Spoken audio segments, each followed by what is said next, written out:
One of the things I'd like to say is that we're running out of time to get gas to Gove. Most of you would also know that the gas negotiations aren't going well. In fact, we're just about hanging on by our front teeth at the moment, and it's not getting any better by the moment. So today's message, and why we asked everyone to come down here, to send a message back not only to the Territory Government, but to the people of the Northern Territory, we need support and we need gas to Gove. And if we don't get it, what you look around now, just have a look around, all around here, most of you won't be here if we don't get gas. It's as simple as that. We're going to lose up to 2,000 to 2,500 people from this community and the region, and we will lose them rapidly. A lot of talk is about how long the shutdown will take. Well, I can tell you, once they turn that key off, it works damn quickly. And we will lose a major portion of this town. We'll probably be one of the smallest towns in the Northern Territory. Now, we don't want to get too political, but I did notice at the moment I don't see any of the elected government standing in our audience, but I do see Lynn. Thank you, Lynn, for coming. And I also see Warren Snowden. Thank you, Warren, wherever you are.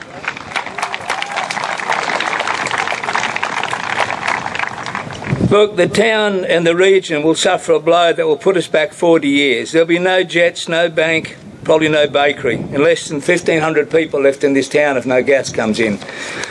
And I apologise for reading. I'm getting old and I need all this because there's a fair bit to say.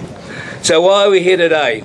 Okay, we're asking the people of the Northern Territory to stand up and support us. Without their support, we're not going to be heard.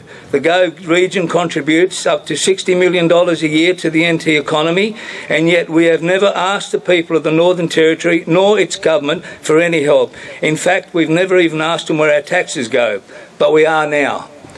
Without gas, the whole of the Territory will feel an impact of a no-gas decision. With the money we generate into the economy, one would think it would be logical to make an investment back into our region. We haven't seen that at all. Both the Australian and the Northern Territory Government have pushed the issue of employment and education and invested untold millions into the growth towns of the Territory, except for Gove.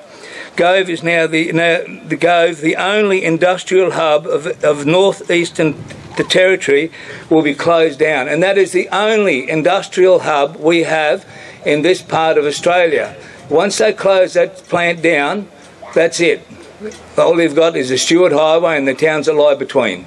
It's not a good sight. So what's our future?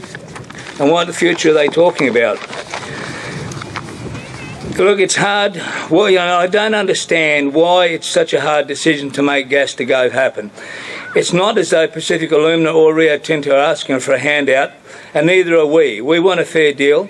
We are part of the Northern Territory and should be given the support as any town in the region is. So why is there a difference? Why no gas?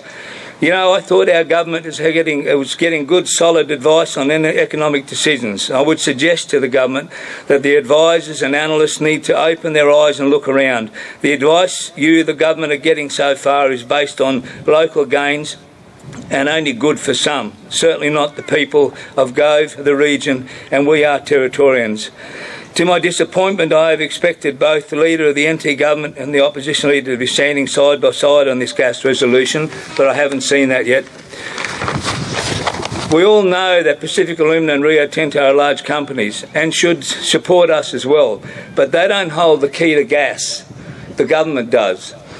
You, the government, need to release that gas to us. I'm saying this from the heart here.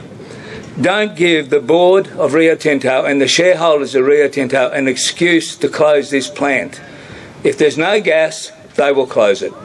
And we can't afford to give them that excuse. The government cannot afford to give them that excuse because they will use it. Trust me on that. I worked for the companies for many years and I know how their thinking goes. And if they can come back and say to everyone, well, the government isn't giving us gas, so we've got no choice, that's what they'll use. So the Territory Government have got a message for you. Give us gas to Gove and keep us alive. Keep this region alive and this town alive. There's enough bauxite to keep us going for another 25 years and that refinery for going as long.